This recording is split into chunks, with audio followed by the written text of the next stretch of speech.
జయ హో మాత. శ్రీవారి చరణ సన్నిధి. రచన శ్రీమతి బ్రహ్మాండం వసుంధర అక్కయ్య గారు.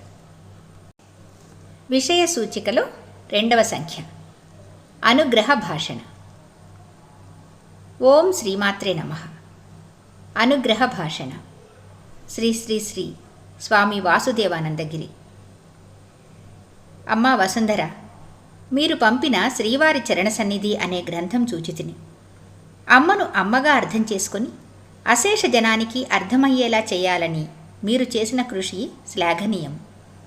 అమ్మను అమ్మగా అర్థం చేసుకుంటే అర్థాలే గాని జీవితానికి అనర్థాలు అనేవి ఉండవు అనే దానికి ఈ గ్రంథమే ప్రత్యక్ష సాక్ష్యం.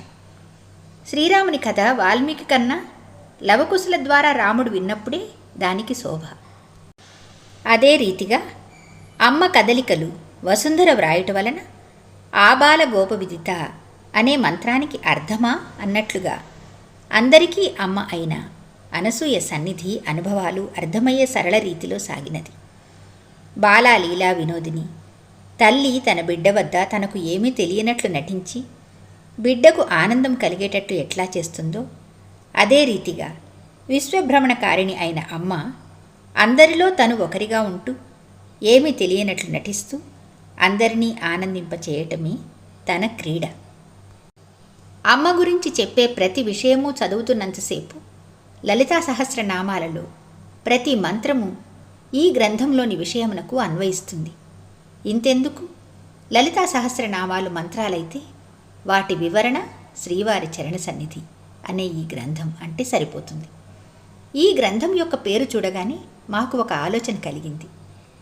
శ్రీమాత చరణ సన్నిధి అనకుండా శ్రీవారి చరణ సన్నిధి అని వ్రాసినారు ఎందుకు అని ఆలోచిస్తుంటే వెంటనే సమాధానం లభించినది.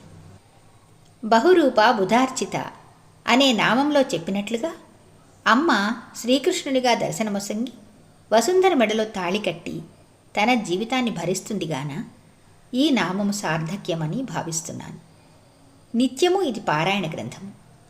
ఈ గ్రంథము నిత్యపారాయణ చేయుట ద్వారా లలితా సహస్రనామ పారాయణ చేయుటచే పొందగలిగిన ఫలమును పొందగలరు అనుటలో అతిశయోక్తి లేదు.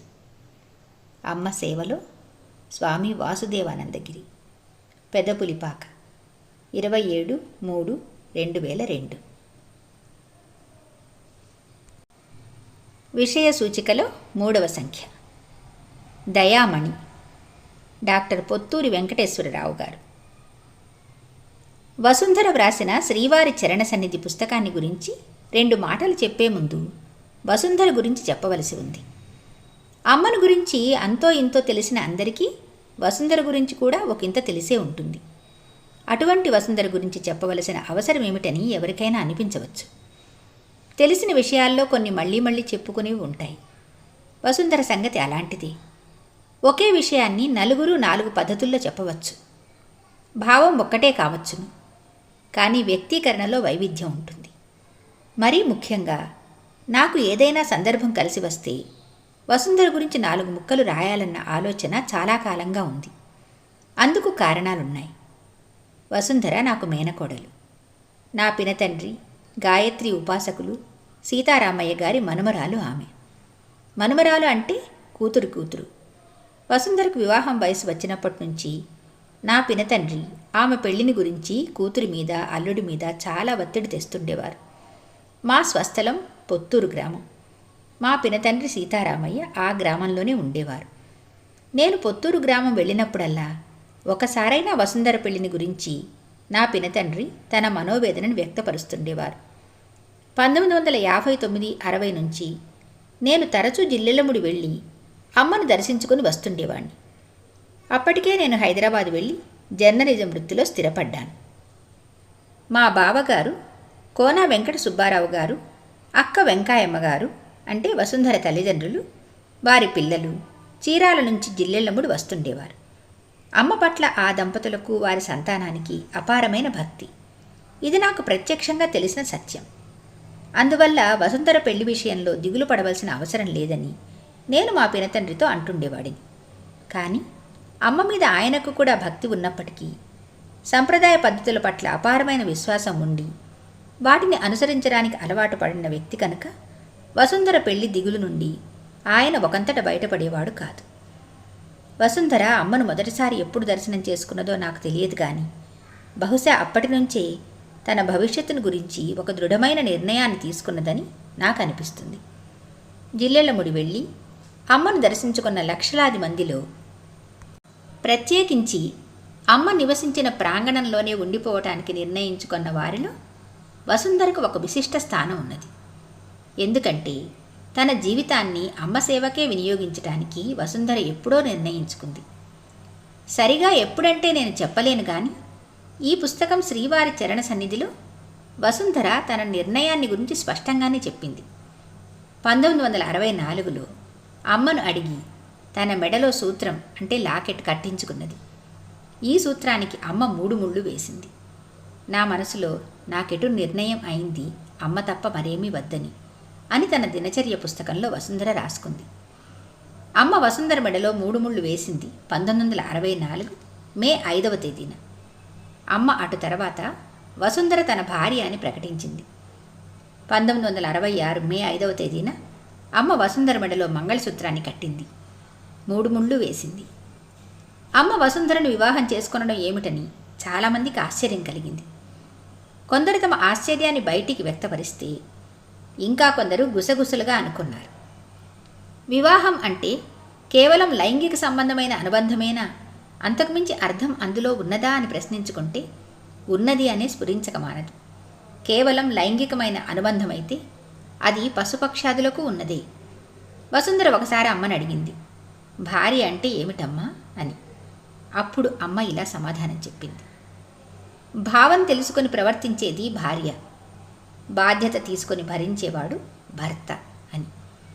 వసుంధర చిన్న వయస్సులోనే వైరాగ్య భావాన్ని పొందగలిగింది. అది ఆమె సుకృతం. అమ్మ సేవకు జీవితాన్ని అంకితం చేయాలని దృఢంగా నిర్ణయించుకున్నప్పుడే ఆయుడు ఆడపిల్లలనుకునే సాంసారిక వాంఛలను ఆమె త్యజించింది. అమ్మ సహచర్యంలో వసుంధరకు అందరి పట్ల మాతృత్వ వాత్సల్యం సహజంగా పెంపొందుతూ వచ్చింది. అది వసుంధరకు అమ్మ ఇచ్చిన వరం కావచ్చు. భౌతిక సంపదల పట్ల నాకు తెలిసినంతలో వసుంధరకు ఏనాడు కాంక్ష కలగలేదు. మరే విధమైన కోర్కెలు ఆమెకు కలగలేదు. తన భవిష్యత్తు ఏమిటనే ప్రశ్న కూడా ఆమె మనస్సులో మెదలలేదు.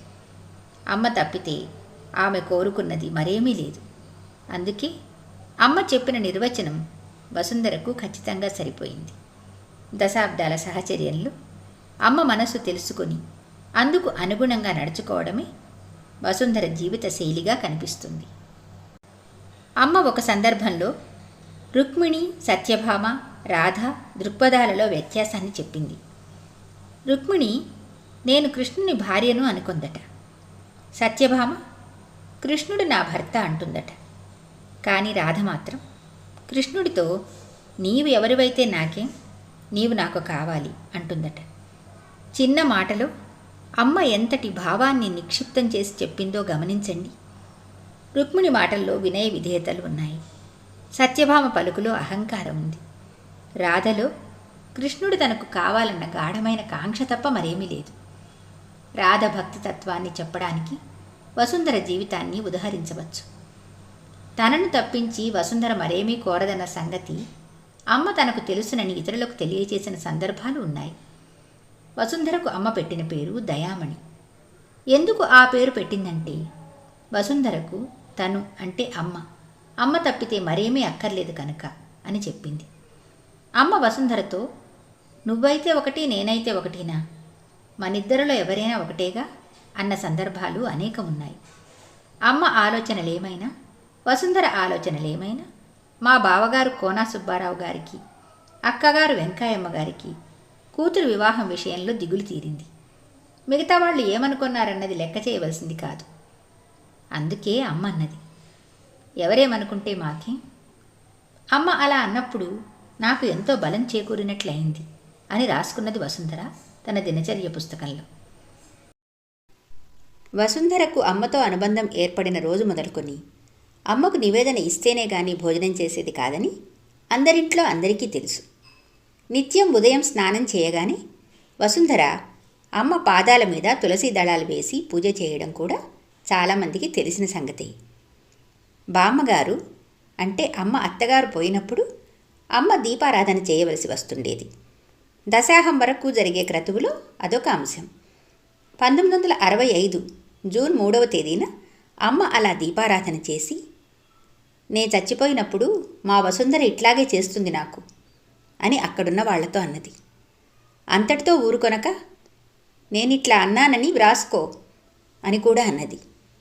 చిత్రమేమిటంటే 1985 జూన్ 12వ తేదీన వసుంధర అమ్మ ఆదేశాన్ని జ్ఞాపకం పెట్టుకుని అమ్మ భౌతిక శరీరాన్ని వదిలినప్పుడు దీపారాధన చేసింది.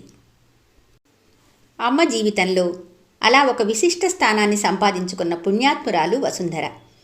ఇంతవరకు ఇలా రాసిన చదివితే వసుంధర తన పుస్తకానికి శ్రీవారి చరణ సన్నిధి అని ఎందుకు పేరు పెట్టిందో స్పష్టంగానే తెలుస్తుంది. ఇది దినచర్య పుస్తకం. జిల్లెళ్ళముడిలో జరిగే నిత్య సంఘటనలన్నీ సందేశాత్మకమైనవే. ప్రతిరోజు ఏదో ఒక విశేషం ఉంటూనే ఉంటుంది. ఒక విశేషం అనడం సరికాదేమో కూడా. చాలా విశేషాలుంటాయి.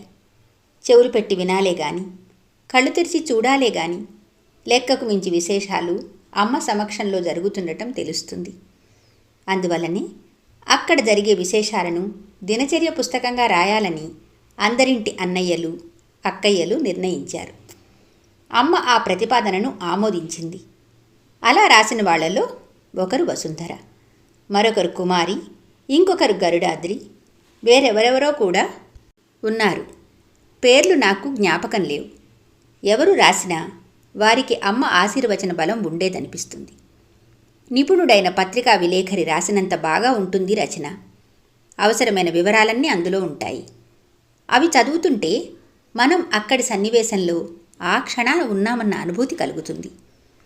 వసుంధర రాసిన శ్రీవారి చరణ సన్నిధి చదువుతుంటే గడచిన రోజులలో మనం అమ్మ సమక్షంలోనే ఉండి అక్కడ అప్పుడు జరిగిన అన్నింటినీ ప్రత్యక్షంగా చూస్తున్నామనే అనిపించి ఒక విధమైన తన్మయత్వం కలుగుతుంది.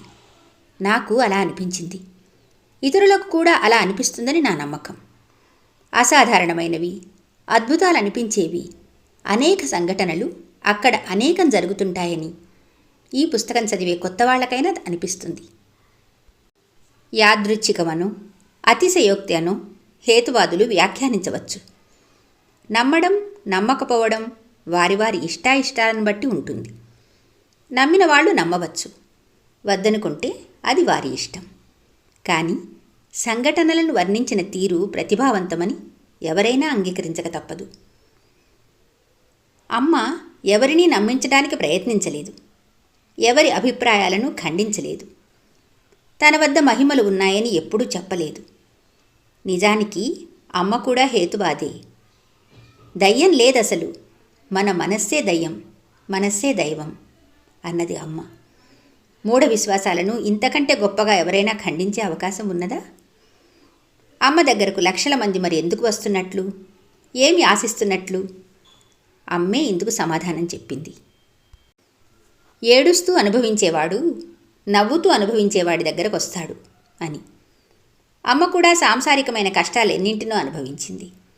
అలా అనుభవించానని పదే పదే చెప్పింది. జిల్లెళ్ళముడికి తరచూ వెళ్ళి వస్తుండే వాళ్లకు సైతం తెలియనివి, జ్ఞాపకం లేనివి చాలా విశేషాలు ఈ పుస్తకంలో మనకు కనిపిస్తాయి. అమ్మ సుప్రభాతం రచించిన పన్నాల రాధాకృష్ణ శర్మ గారికి సైతం జిల్లెళ్ళముడిలో సుప్రభాత పఠనం ఎప్పుడు మొదలైందో జ్ఞాపకం లేదు. 1963 అక్టోబర్ 19వ తేదీన ఇది ప్రారంభమైనట్టు వసుంధర దినచర్య పుస్తకం మనకు తెలియజేస్తుంది. మరి అనసూయ వ్రతము? ఈ వ్రతాన్ని రూపొందించిన వారు రామకృష్ణ అన్నయ్య. మొదట వ్రతం చేసిన వారు సోదరి వల్లభనేని సారసాక్షి గారు. ఆడవాళ్లు కూడా మంత్రపుష్పం చదవచ్చునని చెప్పి జిల్లెళ్ళముడిలో అక్కయ్యలకు, చెల్లెళ్లకు నేర్పిన కీర్తి శ్రీ అన్నపర్తి కృష్ణశర్మ సిద్ధాంతి గారికి దక్కుతుంది. అమ్మను దైవంగా భావించి చాలామంది అమ్మ మందిరం వద్ద కొబ్బరికాయలు కొడతారు. కానీ అమ్మ మాత్రం సంవత్సరంలో ఒకే ఒక రోజు కొబ్బరికాయలు కొడుతుంది. అది మే నెల 5వ తేదీన. 1954లో అమ్మ ఆవరణలో దేవాలయానికి అమ్మ శంకుస్థాపన చేసింది. ఆ రోజునే కొబ్బరికాయలు కొట్టడం మొదలు. అప్పటి నుంచి ప్రతి సంవత్సరం మే 5న మాత్రం అమ్మ కొబ్బరికాయలు కొట్టేవారు.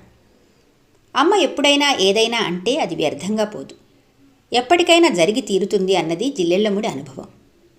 వసుంధర చాలా ఉదాహరణలు ఇచ్చింది. అందులో ఒకటి 1957లో అమ్మ చెప్పిన మాట 26 సంవత్సరాల తరువాత కార్యరూపం ధరించడం. జిల్లెళ్ళముడి వచ్చే దారిలో 7వ మైలురాయి దగ్గర సింహద్వారం అంటే ముఖద్వారం నిర్మాణానికి సంబంధించిన ప్రస్తావన అది. అమ్మ 1957లో ఆ మాట చెప్పినప్పుడు వసుంధర రాసుకుంది. మిగతా చాలామంది మర్చిపోయారు. 1983లో సింహద్వార నిర్మాణం జరిగినప్పుడు వసుంధర తను రాసి దాచుకున్నది తీసి చదివి ఆశ్చర్యపడింది. అమ్మను దర్శించినప్పుడు, ముఖ్యంగా మొదటిసారి చూసినప్పుడు చాలామందికి ఏడుపు వస్తుంది. ఆపుకొందామన్నా ఆగదు. అది అక్కడ సర్వసాధారణం. అలా ఎందుకు జరుగుతుంది? అమ్మే ఒకసారి ఇందుకు సమాధానం చెప్పిందని ఈ పుస్తకం వెల్లడిస్తుంది. పుట్టిన వెంటనే పసికందు ఎందుకు ఏడుస్తుంది? ఇది అంతేనట. అమ్మను తొలిసారి దర్శించడం జన్మ ఎత్తడం లాంటి అనుభవమే.